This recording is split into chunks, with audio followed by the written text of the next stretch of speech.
There we go. We're live. Hey, how goes it? Ken Bozak here to talk about crypto and crypto accessories. And today I'm with my floating bro and his. Look at that green screen effect, man. This is my bro Mid Earth Crypto on Twitter. Give him a follow at Mid Earth Crypto. How goes it, bro? Nice shirt. Appreciate it. Yeah, I got it from the Tronfluencer event that didn't happen with Warren Buffett a couple months ago. Yo, all right. So let's just dive right into that, man, because you got the shirt on, and I wanted to get in because you were the one of the most excited people for that. Dude, And yeah. I'm just curious, like, what are your thoughts on the non-event and the potential of it happening? I don't know if it's going to happen or not. I think Right. I was definitely excited. I was super excited. It was going to meet Warren Buffett, get a picture with him, chance to interview him, possibly at least ask questions for sure. They told us they had a MSNBC news set up in a side booth to do before and after for the press conference with their lunch. And so I think we were going to definitely get some, at least FaceTime to ask him a question. So that, in and of itself would have been awesome. Yeah. But I mean, I don't know what the real reason was. Justin said it was kidney stones, and he looked like crap that night when we saw him. So I'll say that he definitely didn't look healthy. But when we talked to Cliff is the communications director. He said that it was that there was pressure from China that was occurring at the time. So Yeah, I could see I think more. it I could was. I see think it it be was that China that stuff. more so the latter. I mean, I've had kidney stones, and that shit is no joke, bro. Like Is it? Yeah, it's I've never had bad. it before, but I he looked my really pale. doctor said it He was had due to too much powdered iced tea. I used to drink a lot of the Lipton powdered iced tea and stuff, and I almost always had like a gallon of water and some powdered iced tea in my bag, and I would always just throw some in there, and that would be my.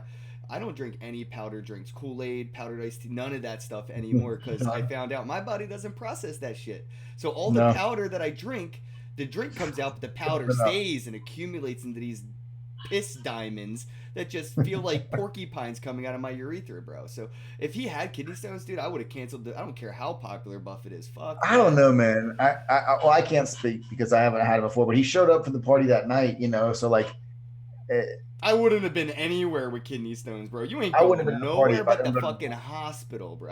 I begged for a catheter. That's how bad the kidney stones hurt passing them. Okay, so like it could have been. The only indicator was that we actually asked him if it was only because of that reason, and their comms director said that they also had outside pressure. So I bet, dude, for sure. But like, here's my thing though. Who the fuck? Why do we care about Warren Buffett anymore? I feel like that's Netflix giving a shit about the CEO of Blockbuster's opinion on streaming software. Like, who cares what Warren Buffett thinks of the new era of technology? He is a fucking dinosaur, and we're asking him how he thinks about, what he thinks about the economic I forms and get what shit. you're Like, who saying, cares? and I agree with you. I agree with you. Just like on your analogy, but the reality is that he holds the floodgates. I mean, he's going to be the key holder, to open those huge gates of institutional and big money. I think that. I mean, right now, BitBoy Crypto and I are definitely seeing that the street value of all the interviews that we're conducting. It's really like market research almost in and of itself, just these interviews. But nobody cares about Bitcoin. Nobody knows about it. Nobody cares about privacy or controlling their own money.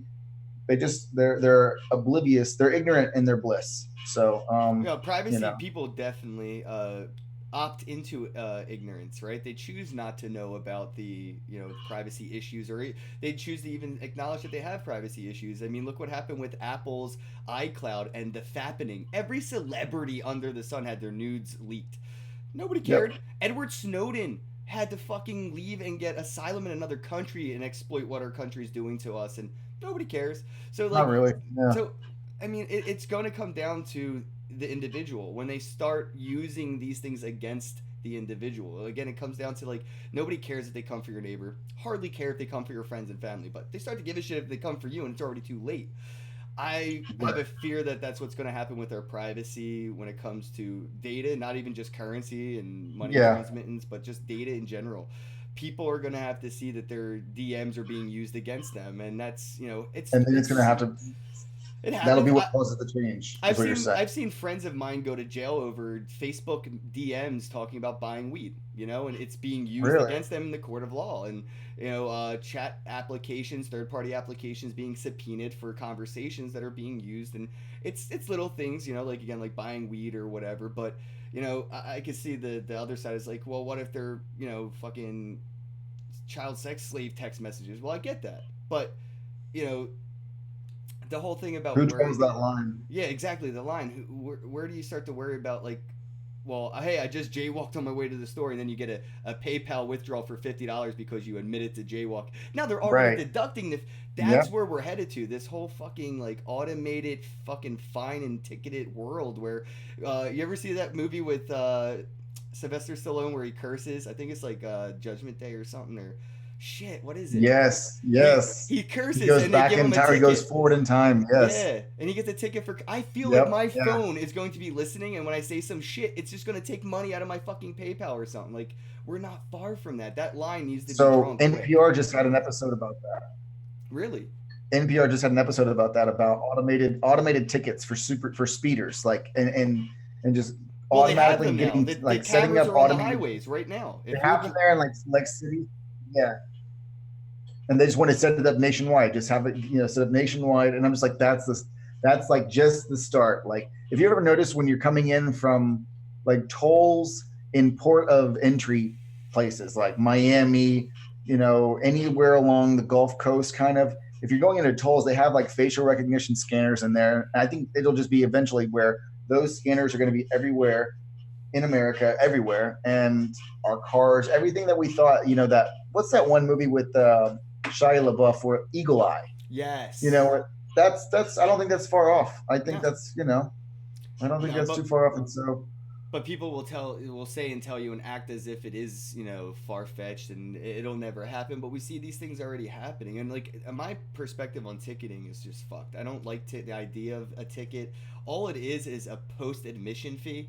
Like, you know what I mean? Like, if you could walk into a right, police station right now and say, "Hey, I'm gonna go do 200 miles an hour on the highway, so here's my speeding ticket in right, advance," they'll tell you no. You can't do that. right, But you can go 200 miles an hour on the highway, right. then pay the admission fee for doing it. So if you can afford that quality of life, you can live it. You have Post permission to enter the admission to the gates of fucking richness, where you're now wealthy enough to do whatever you want because you can pay for the post admission ticket, the fine. For I any don't activity. I don't Yeah, believe in ticketing and almost. fines at all. I mean, if I can't do 200 miles an hour because I can't afford the ticket, you shouldn't be able to do 2 miles an hour per hour because you can. It ain't fair. You know, I don't like the ideology of ticketing. It doesn't work out in the favor of people in lower and middle class. I think so. This is where like things like in corruptible societies I prefer, like in Ecuador and third world nations where you can just kind of pay those situations off. Like if I want to go 200 miles an hour, I can. Here in America, really, you can pay the fine, but you can also go to jail probably, depending on certain aspects. And other places where, and I'm not talking about murder or like horrendous crimes, but I'm saying if I wanted to smoke weed or if I wanted to, do whatever I want to do, have a crazy party, go 200 miles an hour, stunt my, motorcycle, whatever, I can do those things. And then if any cops come, I can just pay the cops directly. And so, you know, eventually we're going to get an automated society where it's just controlled by the master board up at the top with a little brain thinking for us. We just had a big 20 million data leak. 20 million people's data was just hacked and leaked off a server in Miami. Well, that's what For they any, tell us, right? This is all we know, dude. Data's being I leaked know, by right? the hour. Yeah, Terabytes by the hour are being leaked. We don't get told till months after it fucking happens, and that's great. I love when that happens. I hate when a company says like, "We were just hacked yesterday." Shut the fuck up and fix that shit. You know what I mean? Like, you don't sure. just tell Yeah. the public you have an exploit because now you have more We got bad a actors. problem. Yeah. Yeah, Did you hear about, exactly. speaking of hacks, dude, did you hear about the EOS hack? It's on my list, bro. I have a Is list it that I was just gonna. It's a perfect segue. Thank you. Yes. perfect? So a Okay. hacker spent $1,000 in EOS to steal more than $110,000 in cryptocurrency through an exploit of EOS gambling gameplay on the EOS Play network. Yeah. When I first heard of DeFi and everything to do with this decentralized, I was just, it's going to be game theory. Somebody is going to figure out how to gamify this as a bad actor and exploit it, and it was only a matter of time. And it didn't even take a fucking 6 months or a year to So, happen. but is that able to happen on other blockchains? Because how does that occur? EOS has got 21 nodes. They changed somehow. They bought the blocks, the future blocks of the nodes from the nodes, so that they could go play on this website and gamble. Just like say Trontopia, or any Well, other, he was able to leverage the CPU that he was purchasing to make sure that his transactions went through first. That was basically giving him all the wins. So basically, he was just giving himself attaboys and pats on the back the whole way through the line. So he was making sure that people betting against him their bets were going in under, or his predictions were going in before theirs. So he was able to game theory their CPU users by renting it out. That's nuts, dude. He rented $1,000 worth of CPU to get $110,000 worth of crypto. How does that stop? How does that get stopped in the future? How does that happen? Well, I mean, it happens because it was a failed platform from the beginning. You know, if this is something that could have happened, you know, this easily, you're right. What's stopping it from happening in the future? And it's things that have to have these situations, right, where you see failure beget success. So it's just up to the developers. Just a learning curve for them. That's what I'm hoping, man. EOS has some of the best developers right now. So, and they're seeing a really big gain. Like they're still taking off right now, which is funny during this little alt pump. But I didn't understand it. Yeah, I didn't know how it pumped with this when that news broke. It was crazy. It's almost up 10%, bro. It's pumping after that. I'm assuming the hacker hasn't dumped. That's what that means. I'm assuming. It's holding on, yeah. I'm assuming, because I mean, if the hacker was dumping, he wouldn't be selling for a. But here's my question: Why? How does this not happen on other platforms? Like, okay, you just have to have more CPU power than the other players playing. Yeah, I mean, it has happened in other blockchains. It's just larger scale, more money for more CPU to gain more money. But this was such a low exploit, like almost anybody could have pulled it off. This was a very average Joe exploit. Yeah. A very financially affordable one, and that's where it starts to really gain some, eyebrows. Where oh shit, like anybody could have. They didn't need $100,000 to really exploit this. 100x, yeah. So it starts to look more and more like we're gonna see these pop up. I mean, it happened with what was that? How to attack a blockchain.com or some shit. There was like a website that would just show you exactly how to 51% attack, how much it would cost, when to exploit it, exactly how to exploit it. So you could go to these websites and see exactly how much it will cost you to 51% attack a blockchain. And that some website of them aren't that much. It's just so that you keep these places honest, so that they are staying on top of these attacks. Exactly. Okay, I mean, it's almost like a white hat hacker. You know what I mean? People are just like, this is how secure the blockchain really is. You know what I mean? And so, in one way, it is bad. In another way, it is good. It's almost like shoplifting and telling the store exactly how you got out of the store with the goods and going back in and being like, here's your stuff. But the hacker he didn't steal from the actual nodes or blockchain. He just stole from the casino itself. And that would be from the users, I guess, of that casino, or the div pool that existed at the time. Yeah, he just took it negative. Yeah, so I think that he was just taking from the end users, the people that were actually putting the money in. So I don't know if the platform was hurt much. I mean, again, they're up. The currency EOS is up like 10% after all this, and I'm sure this news in general, plus the game theory of the exploit, has probably brought in more people to play the game. With that being just another way to play. Oh, we're gonna rent CPU and then play an EOS play. Like that's just now one more way to play the game. When you go to a casino, maybe you have better chances of winning if you're a diamond card member. So now you give the casino $100,000 when you sit at the table, and that's just one more risk factor or percentage gainer to the game playing itself. So maybe this is just a way to play the game. Maybe they don't have to fix anything. Maybe this is just how the game should be played. This is it. And just everybody competes against each other on this level. Yeah, exactly. The game is now elevated. Now, if I find out a way to play chess that has never been played before, you don't rewrite the rules. You just say, hey, this is another way to play it. Like, I never thought of that. What you got on your list next, buddy?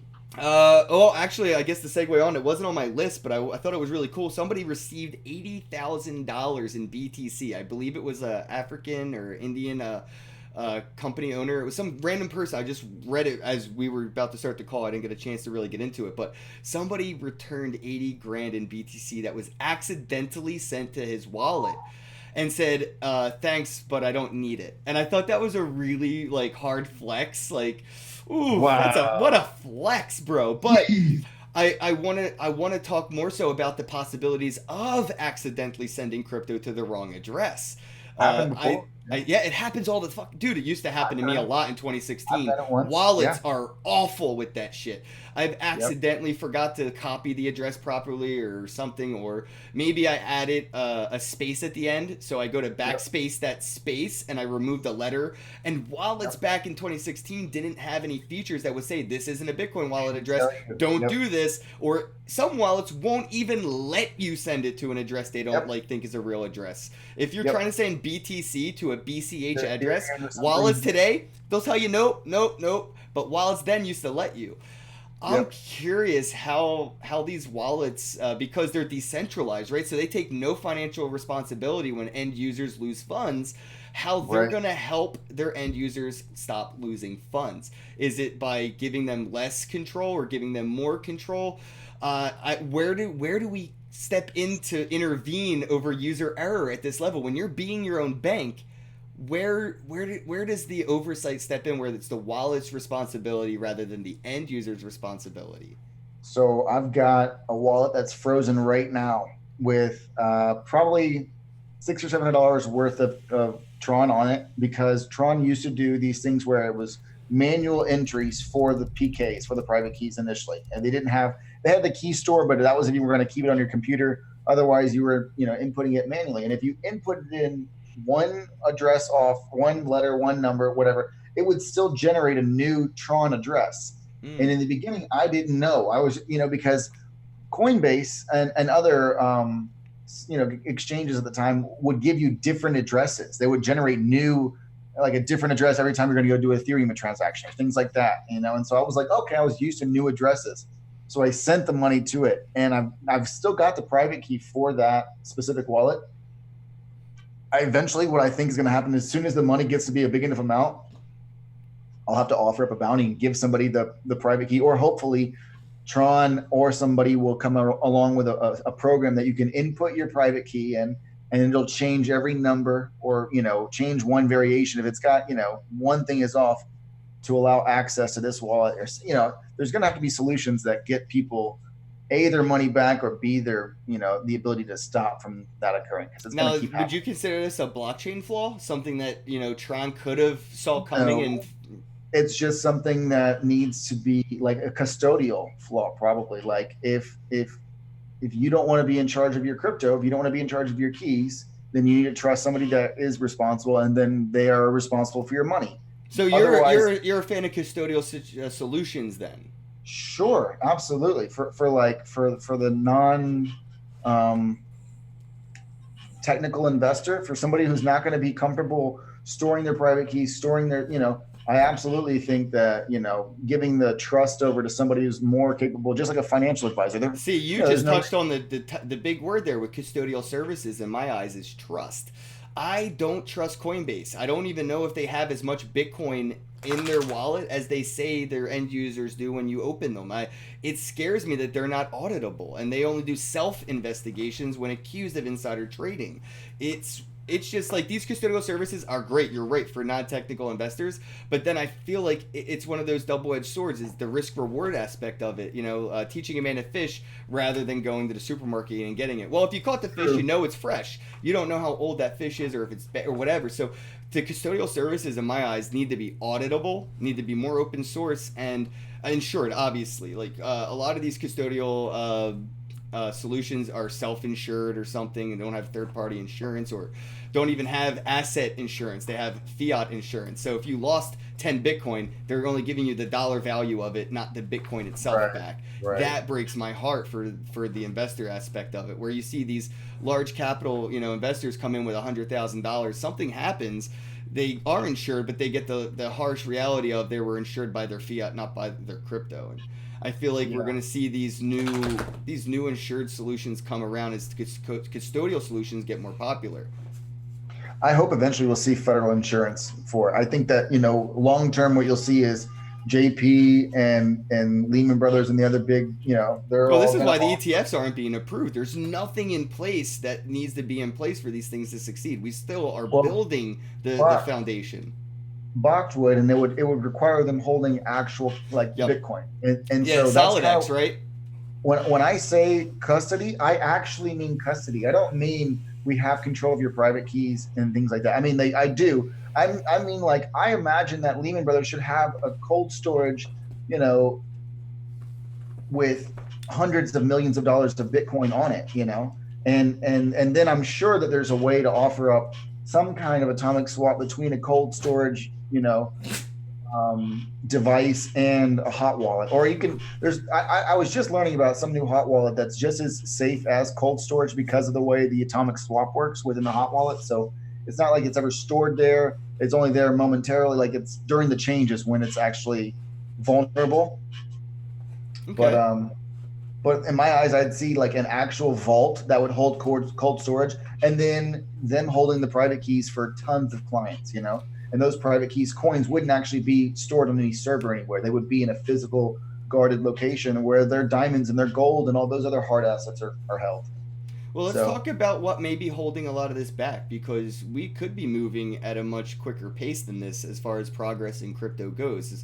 The custodial services, the insured solutions, all these things could be already finished if any entity of the US government could get their shit together and kind of yeah, put down some kind of forum on what this is and regulate it, as opposed to all four entities right now being, as one thinks it's a asset, one thinks it's a currency, one thinks it's something else. I mean, right. eventually they're going to consider it a fucking utility and fight over that bandwidth. Like, it's getting sketchy. And I guess to segue into it, people are comparing the ban on e-cigarettes. These guys right here in the US, they're banned, they're gone. These will be gone in 30 days or so. They might be coming back. E-cigarettes could potentially come back after they pass regulations and inspections and all this other shit, but they're gone overnight. All these companies are just going to be out of business. That's Blue, that's Enjoy, that's all these vape companies gone. And people are comparing that to the flex that the US could have over banning cryptocurrency. One day they could just say done, and that's it. It's just banned. And there's a disincentive for companies to really start to build in the US or to build in general for the US investors. So we're not even seeing such solutions being built because they're not secure enough in the future of building that product. You look at things like Coinbase and stuff like that, they got pretty fucking lucky. Like, they lobbied they Yeah. lubricated the right tracks. But a lot of companies in the US that were crypto, they've left. We've seen what happened with Shapeshift in New York before, and New York's starting to be more open minded. But the US could flip that switch tonight and say tomorrow Bitcoin and crypto is banned. And now, all these companies that have a startup are just, their investors are fucked. So nobody wants I'm to not invest. sure with e-cigs, and it's scary that they can do that. I think e-cigs should be regulated. They'll come back and they will be regulated. But as far as like banning crypto, it's not. It's something that Portugal and other nations are like leading the way. They're the ones that are just really like kind of showing what can happen if the consensus of the people decides to get out in front of the problem, which is hyperinflation. That's what's happening in a lot of different countries right now. So I think what we want is Singapore has become this like hotbed for development in crypto space, and it's thriving. So if we want to compete and stay competitive with China, which I think, the trade war and everything else has shown that we want to be very competitive with China, Mm-hmm. then we have to make sure that we have a regulatory framework that doesn't stifle innovation. We want to make sure that we're fanning that flame and not, putting sand on it. And so I'd like to see them take a step back. Just like, I mean, they've said some stuff when it gets scary, who's the secretary of the treasury, Bernanke, or not Bernanke, Munichin, whatever his name is. And he came out, and Trump came out with a couple of strong statements, but in all reality, I think those were just kind of, scare tactics to make sure that the dollar was still strong. Look, the dollar's not going anywhere. We're still good. We're not putting the lights out on this Bitcoin thing, but the dollar's still strong. That's still home base. We don't have to worry about that. But Yeah. in all, I don't see that as a bad thing. I see it as a good thing. They're talking about it a Yep. lot. It's on the news a lot. Everything positive is still going on. Could be running into a little mini alt season right now. I don't know. Possibly. If so, awesome. I'm long on some alts right now. Um, I'm just going to keep working for the next 6 or 8 months until I can hopefully put myself in a better crypto position to, be ready for the next bull run. Identity Yeah, Block in the chat says the IRS says BTC is property too, and said France, but Identity Block. What about France? And dude, I'm excited. Like, I love that Trump was basically saying that Bitcoin is a straight competitor to the U.S. dollar, it was and exactly what, it was acknowledging it. Yeah, as a that's what I thought. straight there has never been a fucking currency that has competed with the US dollar ever, Yeah. bro. Not even gold competes with the US dollar because you can't buy crude oil with gold. No, it's a Can't world do it. reserve currency right now, And and as long as it stays that way, it's going to be strong. the best But part about this is, yes, these e-cigs can be banned overnight very easily because we know who owns these. We know the CEOs. We know who the companies are. We can subpoena them. The government can sue them for money. You can't sue Bitcoin. You can't arrest Satoshi Nakamoto. You can't regulate this Bitcoin shit because you can't control it. It doesn't conform to regulations like most industries conform to regulations. It's unconformable. It's not going to listen, and it's up to the end user to really listen. They can only regulate you and me. They can't they could regulate stifle. Bitcoin. They can stifle innovation. Like And if they were they to, can, but it would only it, help Bitcoin. The more they try to hinder it, the more it grows and the stronger it becomes. It's like it, dropping nukes on Godzilla. yeah, it becomes stronger, but it might take longer. Like right now, for But example, that's good. if That's a it, good thing. I think that the longer this shit takes for mass adoption, the better, bro. I do not want Walmart accepting Bitcoin today. It's not fucking ready yet. yeah, you're right. Okay, no, you're right, absolutely. And but for Walmart to be accepting Bitcoin, the price would be hundreds of thousands, if not in the Mm. millions at that point. Would it though? Would it though? Because the transactions, the volume would pick up, the transaction fees would pick up, pendings would pick up. I mean, I'm just saying right now, the way that it is, if even 1% of Walmart customers started using Bitcoin, maybe It it would flood the negatively network. affects the Right, price right. rather No, I know what than you're saying. perk Yeah. it up. Because Okay. the tech isn't as ready as the price. I think Bitcoin might even be overvalued right now. Let's see.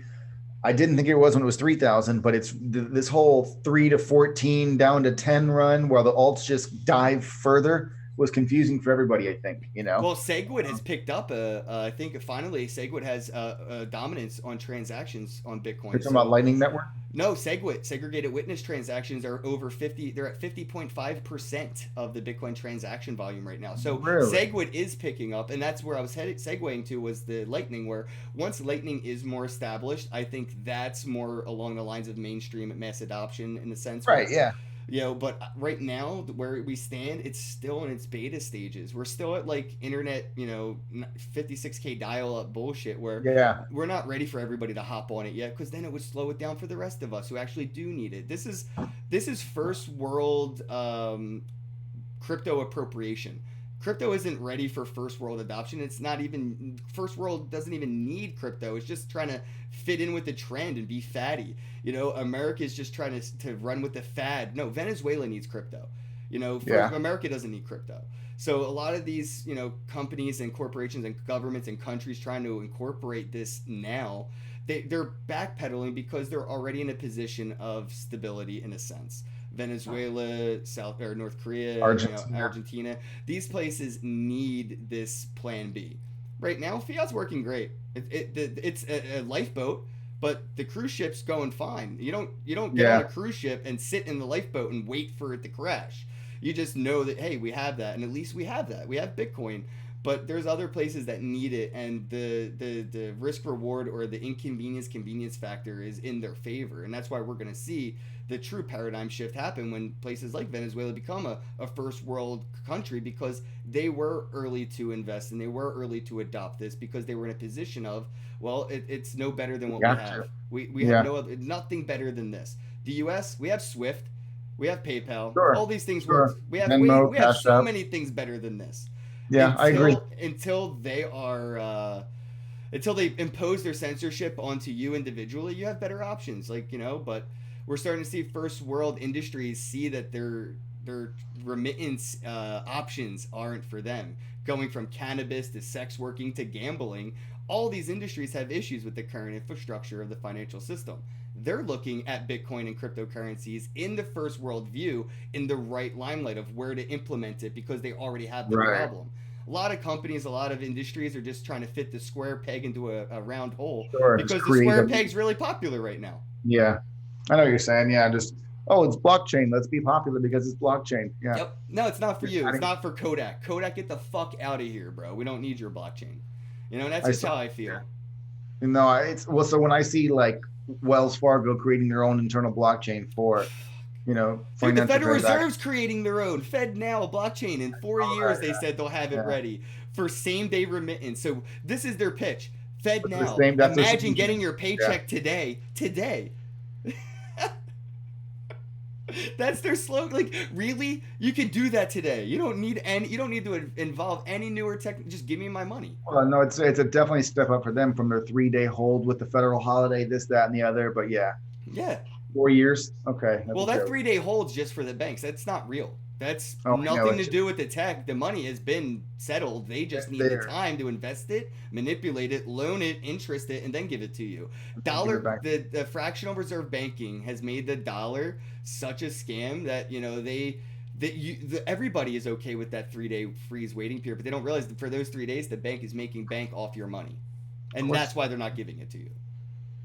That's how they cover their interest. That's how they're able to Exactly. keep growing. Yep. Exactly how they use your money to keep making money. I wanted to talk about money right quick because I thought this was a hilarious little story yesterday. Kraken bug let users, for what they thought was buying Bitcoin for 8K and selling it for 12K, but it was a visual bug.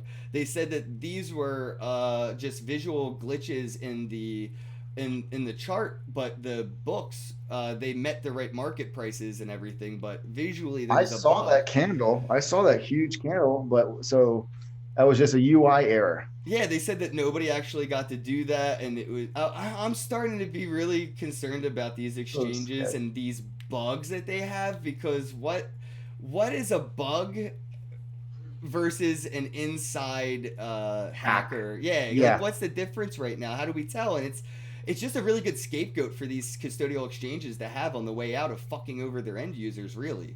Yep. I mean, dude, I've got 1.2 BTC sitting on Cryptopia right now of DApps coin. That was when it was 2 sat. Now it's 6 sat. So I love DApps. I met them, dude. They're awesome people. They're really I loved people. It too. It was my I just to this day it's my like biggest sore spot, like thumb in my side, because it was just so cheap at the time, and like I was just collecting it on Cryptopia and left it there by being stupid. Oh, and then I got like France and Portugal aren't taxing crypto to crypto transactions. That's the future incentive for first world remittance right there.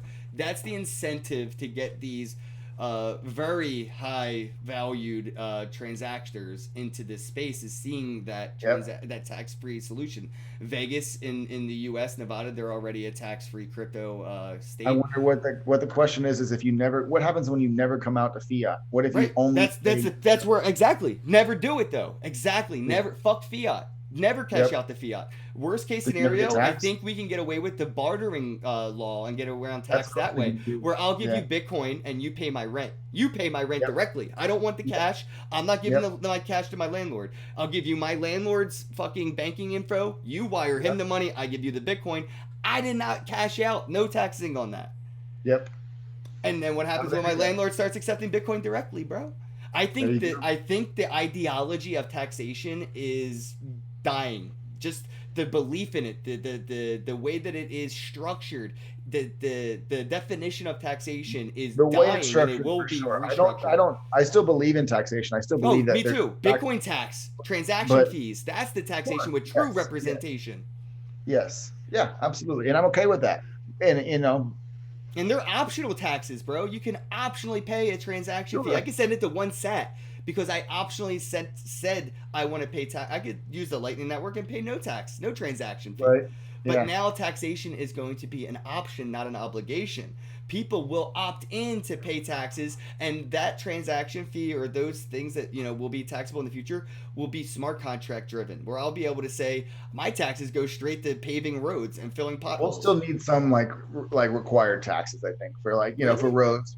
I think so, for like military spending. I think optional. I think the mandatory taxation will only be on corporations. I think individual taxation will be gone. it'll die, and corporate taxation will pick up for us. There's no reason you and I should be paying taxes when Apple's making billions and not paying I any agree. I taxes. agree. I Any. agree with that. Zero. Trump is our fucking president. And right before his first speech, he got on stage and was like, I didn't pay taxes. Haha. And everybody cheered. Everybody cheered for our president not paying taxes. The individual shouldn't be paying taxes. Corporations should be. I wonder if that'll stifle innovation here for like our No. industries. No, But not even a little bit. I think it won't matter as long as our trade policies are good. So, Well, that corporate tax, I think, would give that trade kickoff. We could see a huge boom in the economy if we did start giving the individuals a tax break, because now we have more money individually more to be spending power. consumers. Sure. Exactly. Yeah. So the corporations want to be here because now the people here have more spending money. Andrew Yang ain't far off from that UBI $1,000 a month bullshit. Like, Dude, I'm so on that. Like, yes, I deserve it, and I get that. Basically, we all basically get about $10,000 a year after income tax, depending on how much you make, Right. and if you have a couple write-offs, if you have kids and shit like that. The average low-income middle-class person gets about $10,000 on their income tax check. That's almost $1,000 a year anyway, bro. And now he's $1,000 a month. Yeah. $1,000 a month. That's what I meant. And basically, the money we'd save from not having all these, welfare and Social program, securities and yeah. all about that, man. All about that, because these companies would want to build here because now the consumer base is rapid. People are now Enriched. spending more than ever because they've had more than ever. And Yeah. what we're seeing now is, I think right now the mainstream media is kind of covering this, is teenagers and millennials, like the under 20s, are spending less now more than ever and saving and investing more. Apps like Robinhood are really picking up with millennials, where they're starting to put their extra income into these stocks rather than into Nike shoes. And we're starting to see less consumer spending in the teens and young American adults. So we need an incentive to be consumers again, or we're going to have an issue bigger than not.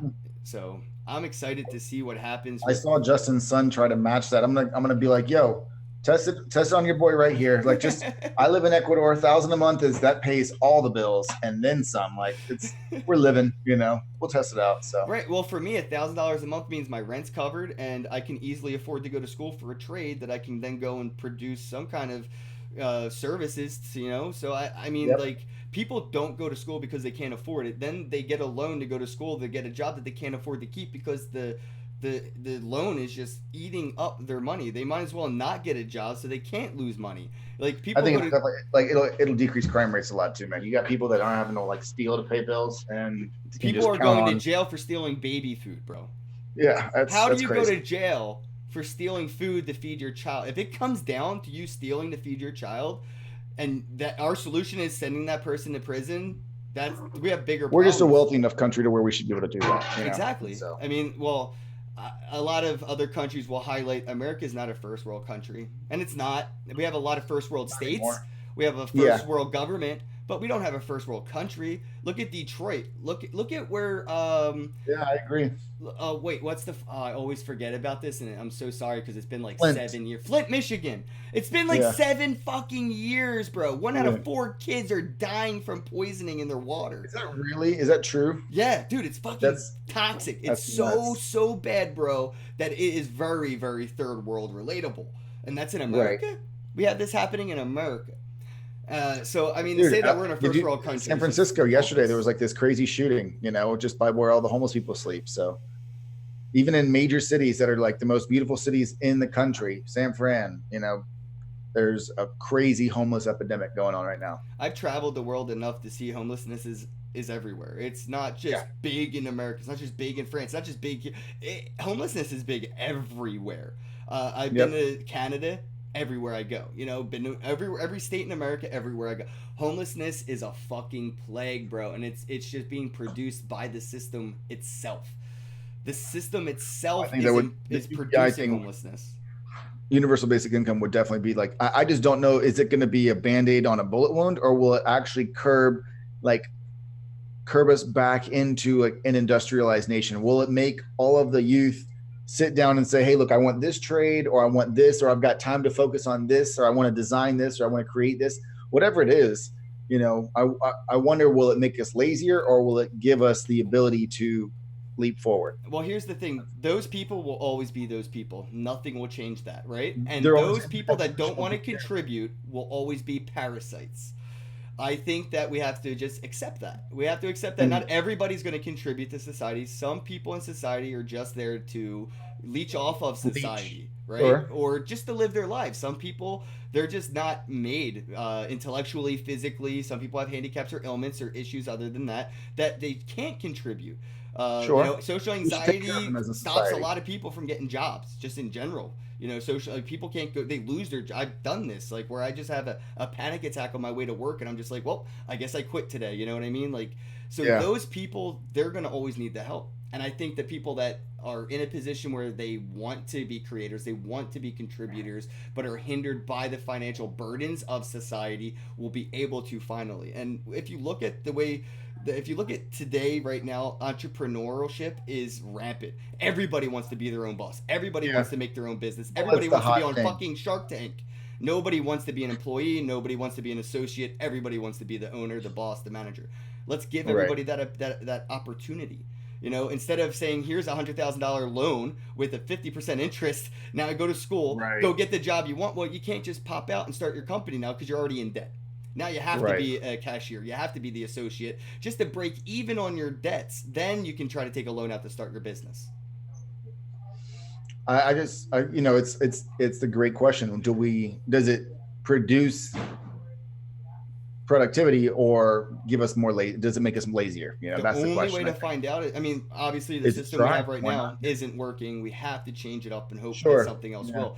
I think that people get too content in staleness and where things are stagnant and consistency, right? Like we're consistently failing as a country, and Sure. people are fine with that. At least it's consistent. If we change things up, we don't know which way. It may get worse or it may get better, but at least I we know know, if we but stay where we're at now, we'll be consistently fucked, and people can base their futures off can that can consistency. they're comfortable with that? Yeah, I Right. understand. I can Yeah. try to figure out, Yeah, I can where deal with it if I know it's coming. Yeah. exactly. So I think, maybe this might turn off corporations from, LLCing in the US, maybe they might want to be a company in another country Yep. and not be established in the US and get away from us, or maybe we incentivize them too because of the whole, boom in the society. Just wow, we're customers now. Like instead of panhandling, we have those people now purchasing goods and services. Right. So we'll see what happens. I mean, I think, which is all. I really hope that Andrew Yang wins. I don't. I don't I think he will, want. but No, me neither. But I I think mean, this will be the he's first got year a great third party is proposals going to have now. a really good percentage, and we'll springboard off of that. We had That's a what I chance think. with Ron Paul before he decided to just kind of Homer Simpson into the bushes and kind of. Yeah. But Gary Johnson too was pretty good, but I I think fucking that loved Gary Johnson. I wrote a whole essay on him in high school, bro. yeah, I think this will be the year that'll get the spotlight on there, so that way 2020 just gives us the ability to be seen, and then maybe 2024, Andrew Yang or somebody like him can get elected. Maybe I don't know, dude. It's I think we might ping pong too. We'll go way right, and then we can come back and go way left and go, universal basic income I don't know. I and think go Trump winning has opened the eyes to the American voters of voting outside the norm. And maybe. we've seen this with my dick, right? Or something like that. Like what was it? Something, I don't know. Who was somebody, it was like a couple million votes people wrote in for a meme. Oh yeah. What was Just it a wasn't random my meme. dick. What was the meme? It was definitely a meme though. Shit. Yeah, no, I remember. These I nuts. just wrote in some These random nuts. nuts. Yeah. These nuts got millions of votes to be president. And that's people that got off their ass to stand in line just to write a joke. Right. Yang Gang's pretty memeable. Those people They are a might little bit. vote for Yang just as the joke. And I think we're going to see more than less meme candidates like Trump. Trump is a meme president. He won his presidency off of memeing us. He basically trolled himself into office. Yang's doing the same thing. I agree. I mean, did you see his speech? Did you see his speech? Yang's? He's giving $1,000 a month away to 10 families, bro. And he was the first person on the floor to say something. Nobody could follow him. Nobody had anything everybody. Right. So now he's the most talked about candidate. Yep. He knows what he's doing.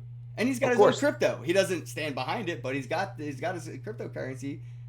he likes Bitcoin. He's Bitcoin positive. So that's what, I think I that like if the he were future. to open up his platform a little more crypto positive, it would be better. Like if he had a Bitcoin address on his T-shirt that You just think said, so? "Oh yeah, Donations here yeah, and then yeah." took them. Yeah. If he were to take a step back from corporate donations and just swear off corporate donations, swear off lobbying money, just swear that I don't want Coca-Cola saying that they support you. Don't accept Right. that money. Accept money Right. from your peers and use that. And I think that that's what we could do with crypto. Look what happened with Andreas Antonopoulos when we found out he didn't have a Bitcoin, bro. He's a multimillionaire now because we made sure of it. We would make sure that we get a candidate in office if he used our currency as a kickoff for the platform and swore off fiat. First candidate to swear out fiat as a currency to fuel his Yeah, they're going to campaign. capture a really big. Well, see, it's an echo chamber still, though. I mean, they're going to capture a fanatical market, but it's not a big percentage of the No, voters but I'm right talking now. about as far as mainstream media would go. That would have more coverage than Yes. any. No candidate could do anything to Trump, pun, that Mhm. as a gimmick or as a campaign springboard. Nobody could beat that. They could be the second person to accept Bitcoin, but they can't Right. beat So to me, that fad, that gimmick, that is huge right now as an option. And I always thought, we'd see somebody more like, Ron Paul or somebody be bigger on it and, maybe, kind of elbow one of these politicians into it. But I think that, maybe this next, not this one, but in 4 years or so, when we see another candidate run, we'll see somebody that's going to make a stand against, like Trump made a stand against the U.S. He kind of was like, it's broken. The system's, he Right. made a big Yeah. deal Let me about fix it. he was Yeah. kind of anti-American in a sense. That's why he was making America great again. He Yeah. didn't like the current America, right? He didn't like current. He liked past Sure. America, but Trump would Sure. be like The current swamp. America, Clean it right? The up. Clean swamp, the swamp up. exactly. Yeah. So I think that taboo stance of being a almost anti something, but in the sense that I love it so much, I just want to make it better. That's why I don't like I'm gonna fix it. that. Yeah. Somebody's going to do that against fiat in a political stance, and it's going to be I'm ready for that war to memed happen. on every. You'll have other countries talking about that presidential campaign. I agree. Yeah.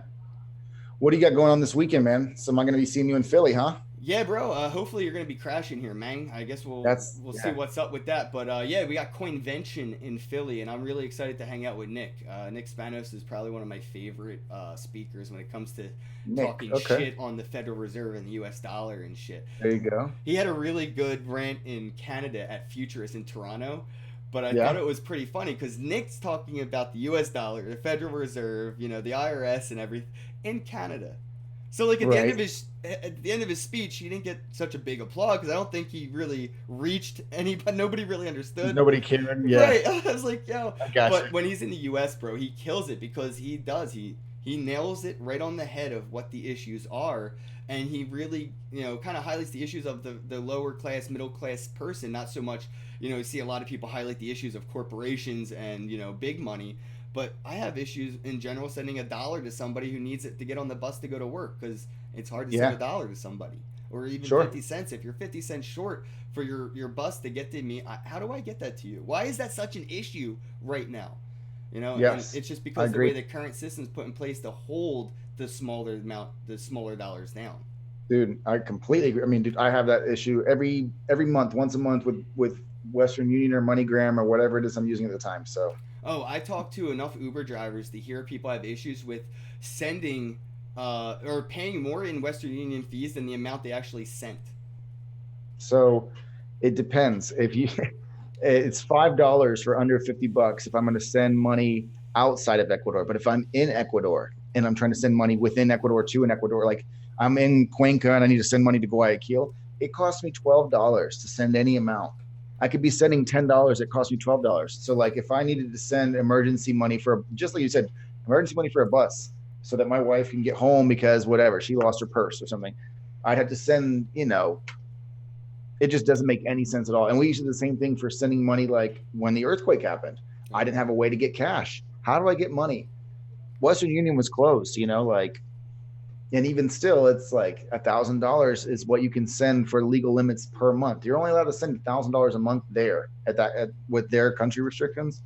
So then I'd have to, maybe it's, who knows? I'm not, maybe I got to buy two flights, one for me, one for my wife. And it's Yep. just, all those little issues and those middleman issues, and so many times that I've had my bank not work at the ATM, or not been able to have access to my money when I needed it, is what pushed me into Bitcoin. And that was out of necessity. And I think you're right. Once the necessity is what will drive adoption. Yeah, and I think that these current corporations that we have and projects and middlemen, the more they are regulated, the more that they impose censorship, they're stifling their own user innovation, right? Like, I can't buy porn with PayPal. Can't happen. PayPal don't fuck with it. They'll freeze my account. They'll close it. They'll yell at me. And that's because they're regulated, and that's because they impose their censorship due to the regulations that are imposed on them. As we start to see decentralized solutions pop up that don't impose censorship, those solutions are going to appeal to people as a necessity. So it's convenient right now to use PayPal until you're an entrepreneur working at home, and PayPal doesn't like the fact that people are sending you hundreds of dollars a day for bath bombs that you make. So now they shut down your business's point of sale system. Yeah, it's convenient until when, and it's always until. It's never until yeah, because they will eventually, and it's just because something will happen. Yeah, that's because they have a bigger brother that they have to watch out for, right? So these decentralized solutions don't have to worry about that, because we're going to see more Satoshi Nakamoto's pop up and less Charlie Lee's, less of these people that want the limelight. You said we're not ready yet. When do you think that the technology would be ready for mass adoption, and when do you think mass adoption would occur based on what's happening in mainstream media? So two different questions. I think it's one right after the other. I think the technology needs to advance enough to handle the more transactions per second than Visa. We still don't compete with Visa. Bitcoin transactions, nowhere's fucking near that, bro. I mean, there's shit coins that have better transaction speeds than Bitcoin right now. So Tron, fuck yeah, Tron.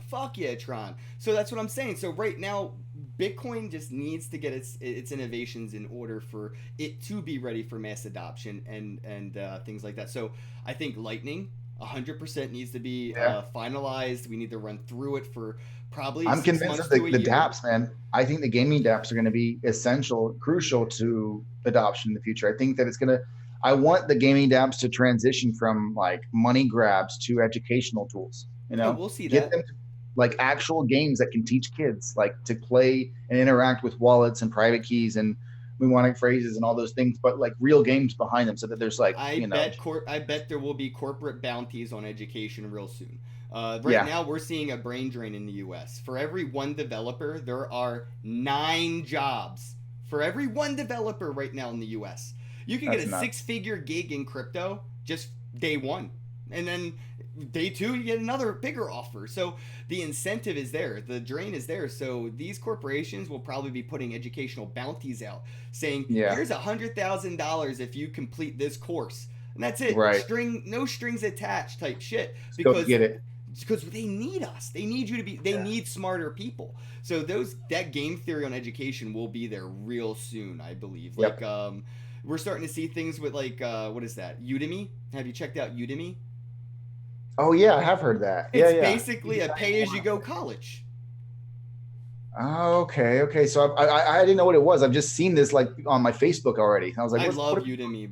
You could do it for developing. You could do it for coding. You could go to Udemy and anything. I mean, because they're basically like a Harvard teacher that teaches economic finance, and he just decided to do a YouTube tutorial and sell it for $50. That's awesome. I think what will happen is those courses will be gamified to where completion will be rewarded rather than purchasing it. And that goes to, I think Netflix in a couple years will be paying me to watch it rather than us paying Netflix to watch it, because Netflix is going to need eyes on it. And the people that have the time to watch it don't have the fucking money because they don't have a job. That's why they have the time. Yep.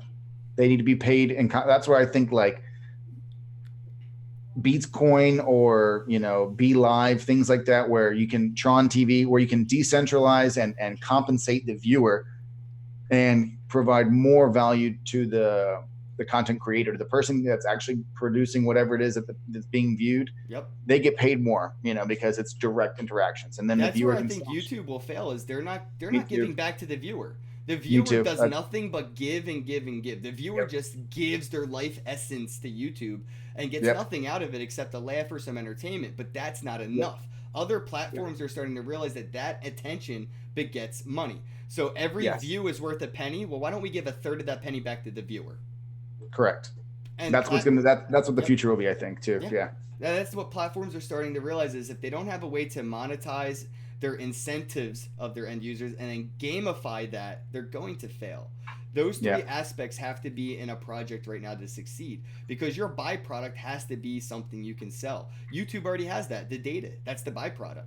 So now Yep. they have the revenue to give back to the end They end have user so as much an to give back incentive. and keep them incentive. Yep, There's exactly. no incentive as a viewer on YouTube anymore. I mean, I people agree. go on YouTube and they watch 10 seconds or whatever the little bit is, and they don't even hit like because there's no incentives to engage. Nothing. Yeah. You're starting to see, people have 1 million views and only get 1,000 thumbs up, but they're getting 1 million views. What happened to that? Why aren't people hitting that Level like of button engagement, anymore? Yeah, it's because they're kind of turned off. A lot of the people that engage with platforms are just kind of spoiled by it or turned off by it and don't really feel any incentives to engage.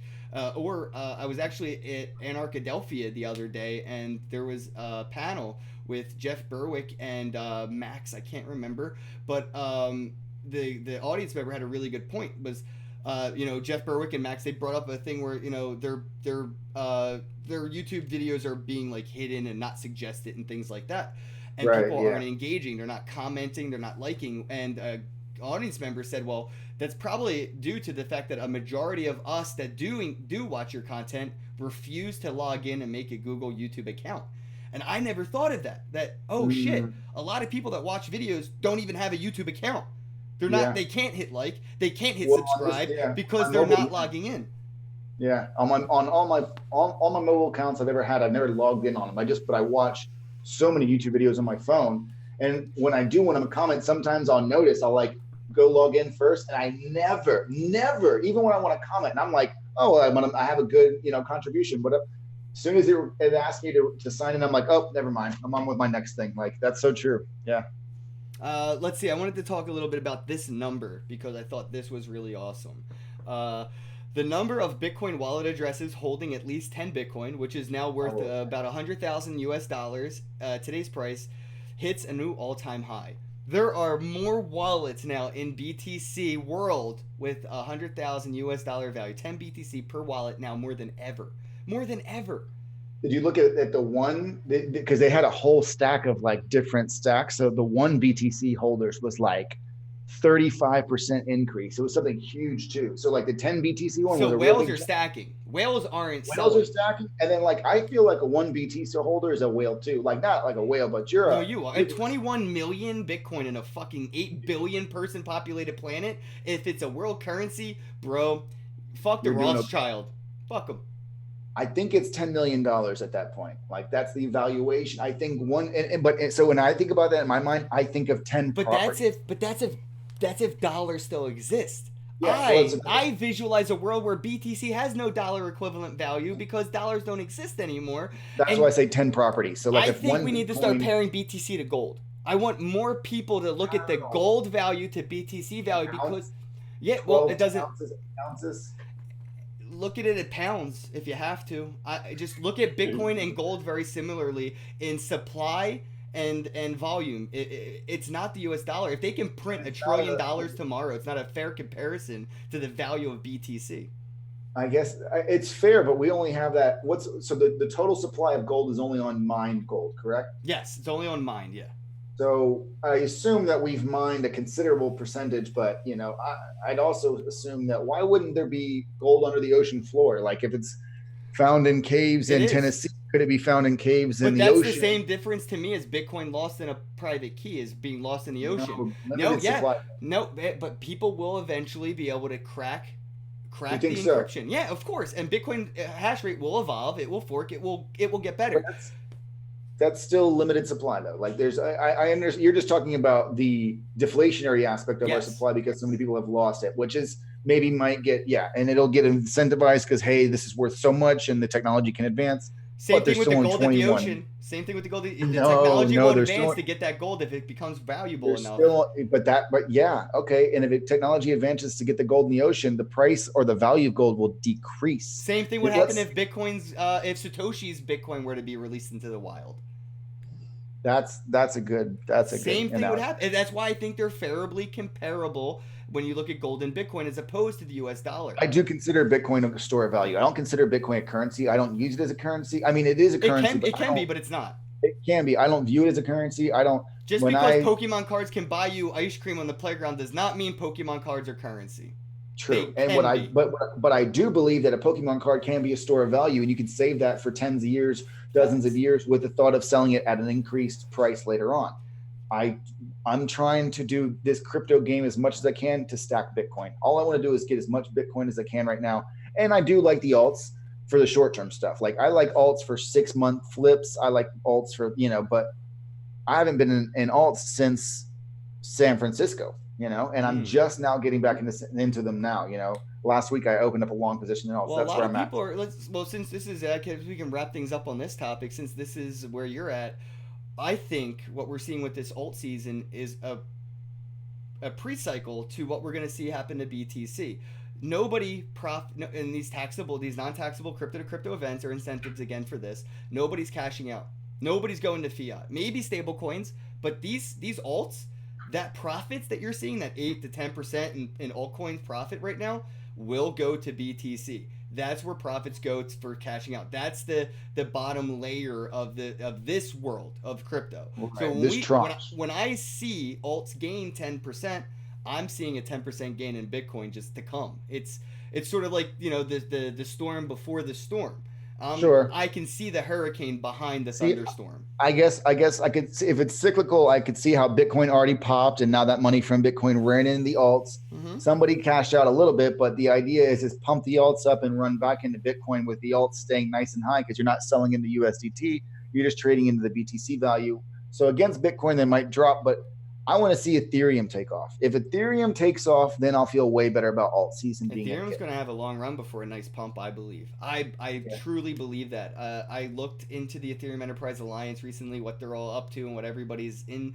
A lot of competition. With Ethereum 2.0 coming out and Casper. And I mean, again, the competitions have increased now. We have EOS, Tron. There's so many other solutions. What Ethereum had when it reached its all-time high was a monopoly. It's sort of what's happening right now with the cannabis industries in recreational states. They have monopolies. They're evaluated at a hyperinflated evaluation because neighboring states are sending customers to them. There's all them, yeah. So that was what Ethereum had. Nobody had any other options. If you wanted to learn how to build a smart contract, Ethereum was it. That's all you had. Built on there. And they had a really good concept because you had to learn Solidity. Now, they pigeonholed the developers that spent so much time learning these smart contracts that why would you go learn this language or that language? Well, sorry to tell you, but a lot of these other alternative blockchain solutions are using traditional languages. Well, I mean, some of them are using Solidity too, so it's kind of like I can just port it right over. And right. Well, Tron's really big on that. Yeah. Justin Sun was basically a year ago today was like, anybody building on Ethereum, you can build it on ours. Come on, we'll pay for everything. We'll pay you. I love that because they had a monopoly. So right now, I don't think that Ethereum has what it takes with the hype to reach a new all-time high. I think it needs to start producing. And I mean, Bloom has me interested.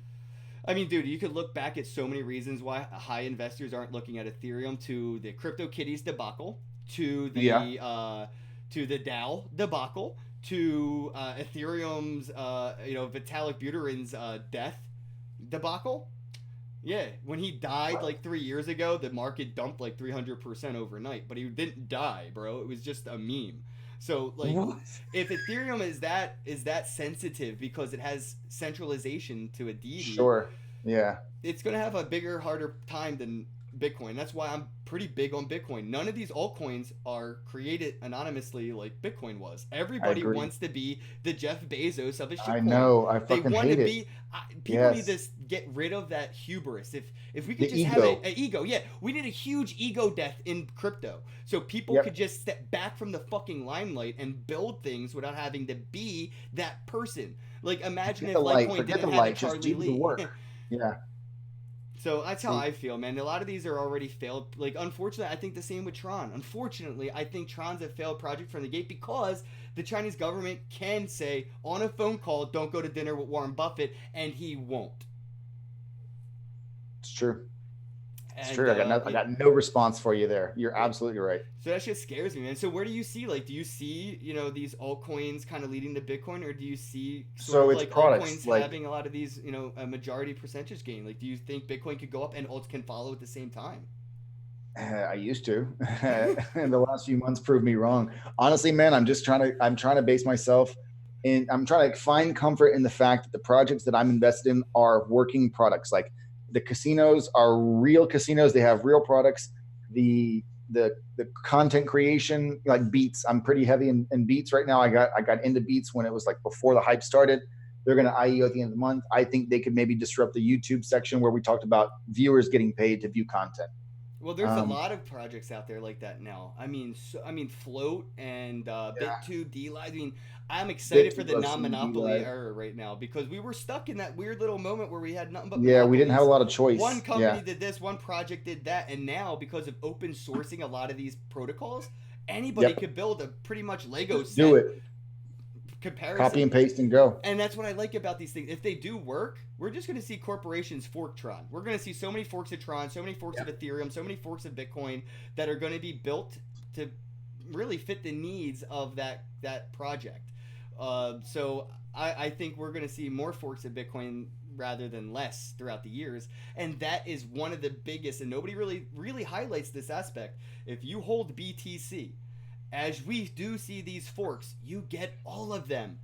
People miss out on this concept of the dividend. Like Adam Meister talks about it a lot. I think he's like the only one who really talks about this. But you get those Bitcoin dividends. Every time somebody decides to fork Bitcoin, if you're holding BTC, you get that forked coin. So if Google were to decide to fork Bitcoin and have its own version, it would be forked into your wallet. You would have that coin. So Right. as Bitcoin is, I would say split up, segregated, and forked around, it's still helping BTC's Bitcoin blockchain. Doesn't matter how much people want to compete or compare their blockchain, it's going to be a fork of BTC or a fork of XYZ that only helps the predecessor's fork. It doesn't hurt it. I It's not think gonna hurt it. Yeah, I know what you're not saying. even a little bit, dude. If Tron's so good that fucking IBM wants to fork it and just change one feature, Tron's just going to look at that feature you change and implement it if it's good enough. Yeah, and make it right there, and then everybody that's already on Tron will just stay with the yeah. Exactly. So it's all like there's no way to be a parasite in this industry. By ipso facto, you are symbiotically contributing to something Helping that the you're trying to kill. You're yeah. trying to kill it, but you're only making it better. I wonder, like, but see, that's the thing. So that's a great concept, but people don't view that aspect because, like, if you take the Ethereum Tron white paper, it's straight plagiarism more or less. But I think that Tron's protocol is better because it's faster and now it's more centralized in a sense. I think if they can figure out a way to offer more nodes and get that power spread out, I'll feel a lot better about the network. But I hate white papers. I really do. I I wonder if think Tron, if Justin were to die, would it continue on? no, probably not. Probably not. Probably not. Unfortunately, same thing to say with Vitalik and Ethereum. Probably not. Yeah, I think I you're mean, right. look at the team. Charles Hoskins, co-founder of Ethereum, created his own Cardano. Who was it? Brian Armstrong, I think, right, was also a co-founder of or is it Joseph I Lubin? didn't know that. Joseph Lubin is the co-founder, and he kind of so like we're starting to see, Them split and yeah, yeah, and I mean, looking at truth. Cardano and Charles Hoskins and everything as well, like who knows anymore where these things are going to go. But I think that if these self-appointed deities do decide to disappear or have any kind of illness or any kind of anything, The dude, project would it's die going with to them. affect the projects. Yeah, Absolutely. And they all should have went the it's not really same. decentralized yet. Then that's unfortunate. Well, I don't even look at Bitcoin as being decentralized yet. I do though because you can't kill Satoshi. Like you just, or if he's dead, maybe, but you can't. I mean, it's just Rest the in idea. peace, Hal Finney. Yeah. So we've But talked about this. But Yeah. Okay. I think that it's not. I like to look at Bitcoin in a centralized limelight, in the sense of it's intellectually centralized. So you have to have a certain high keen intellect to really get in. And no one's there to fire you from Bitcoin, but it's really there's a border to entry of intellectual Sure. border. Yeah, So the we big have one. it's centralized to high intellect individuals. I know what First you're off, saying. Yeah, it's yeah, also centralized to the power producers. If the electric companies decided for any reason not to do business with you, they have the right to deny that. And well, there you go. And it's the it's governments dependent could upon the still grid. centralize Yes, it to the fact of the individual. So decentralization is a very weird term that just doesn't really get the umbrella it's everything, loose and right now. it's used very loosely. I think that we're going to Yeah. see more. The only way we'll see more decentralization is if the term regulation dies. If we abolish the ideology of regulations and self-governance in replace, that's where true decentralization lives. Sorry. Are you in the Yeah. kitchen? No, I got like a. I don't know what that is. My dog's under my chair, which I just noticed, I have my curled dog up in the over here corner. too. Yeah, she looks like she wants to go out. You want to go out? It does, yeah. Yeah, she does. Come here. Let's Come say hi to let's. everybody. Come here. Come on up. I can't get him up here. He's way too big. Come here. Come here. Come here. He Come here. does this There she death is. growl. There she Oh, is is. that a pit bull? Yeah, Maddie, she's a come here. pity. You want to come up here? Can you come say hi? Oh, Good girl. maybe. Yeah. Oh yeah, there he is. Look at the puppies. Look, Hey, there's our bud. dojis. Wow, that's a biggie dog. Oh, my doggy doesn't do that.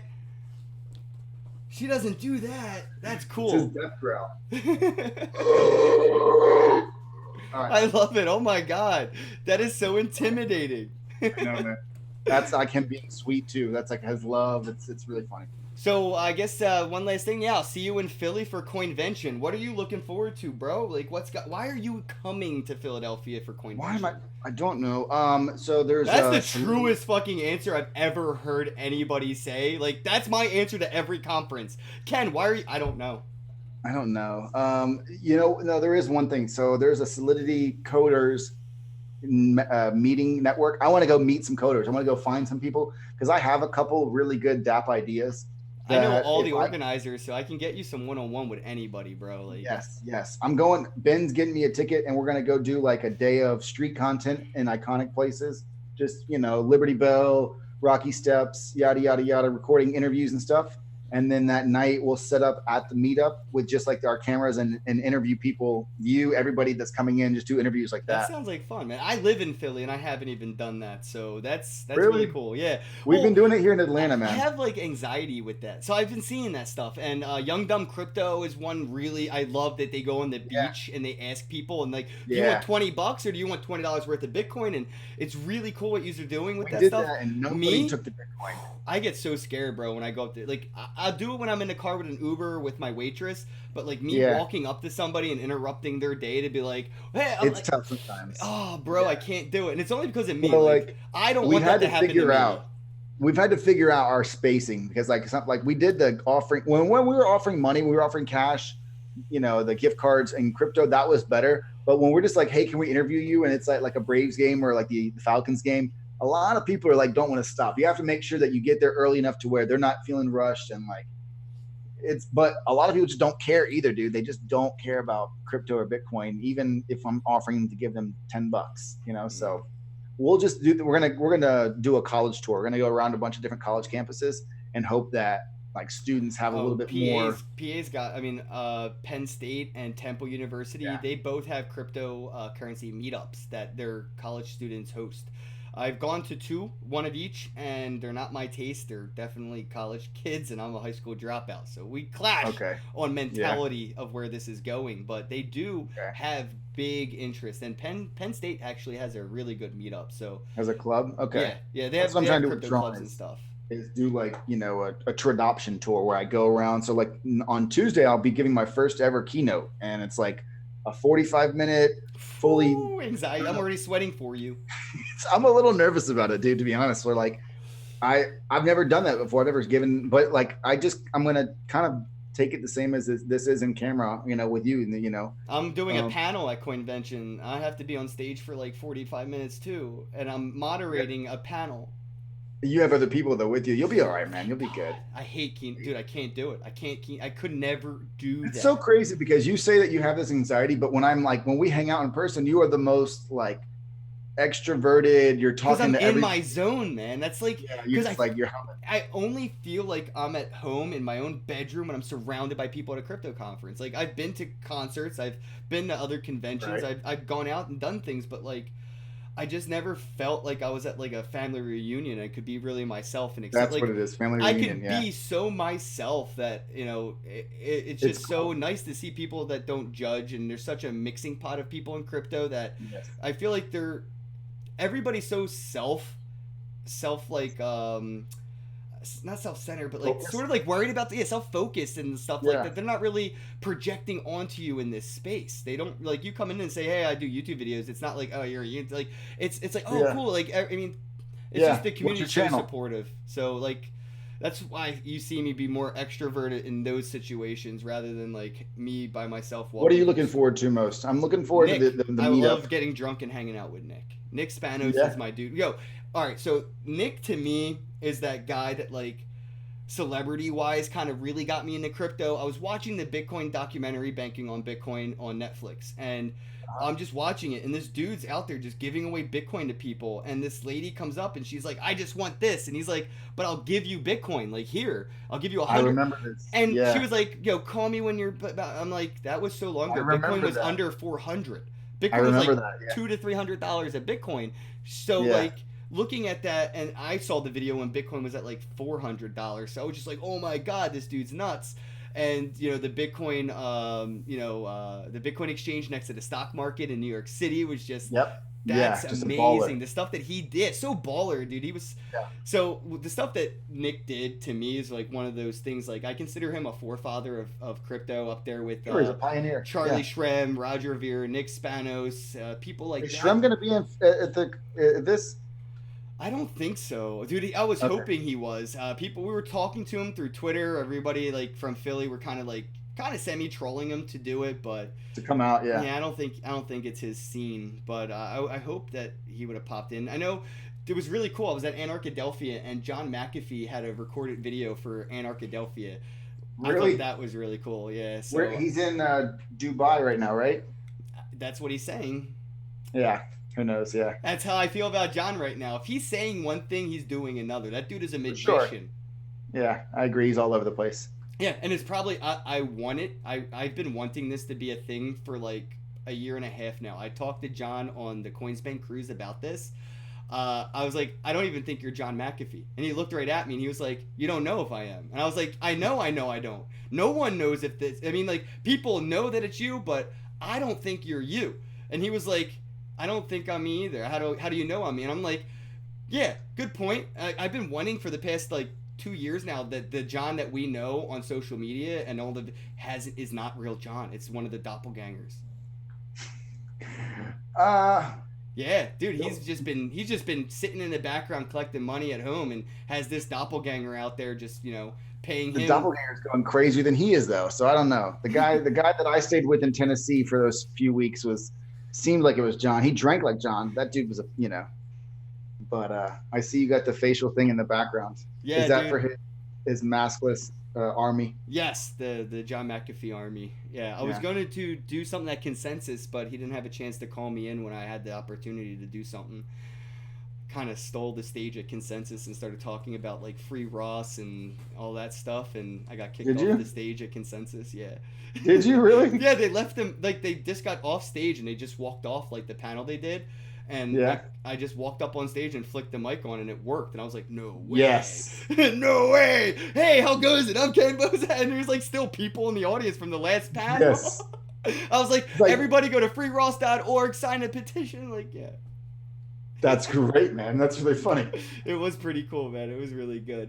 But yeah, I'm man. gonna take my pup for a walk, buddy. It was a great talk with you. I'm really glad to get together. I'm really looking forward to seeing you this weekend. Yeah, I'll probably same, book my dude. flights when I walk back in after this little walk with the pup and let you know what the Yeah, deal I'll is. walk my dog too, and we'll get back on a chat and find all of that out. Everybody tuning in, big shout out to Monarch Token for sponsoring the podcast. Big shout out to the Divi Project for their sponsorship. Really helps make this shit possible, trust me. So yeah, big shout outs to those guys. Much love. And don't forget to go on Twitter and follow my bro here at Mid Earth Crypto. And we'll be seeing you all from Philadelphia in a couple days. Yeah, you will. As always, bros, have a day. Take care, buddy. I'll see you later, man. We're off the air.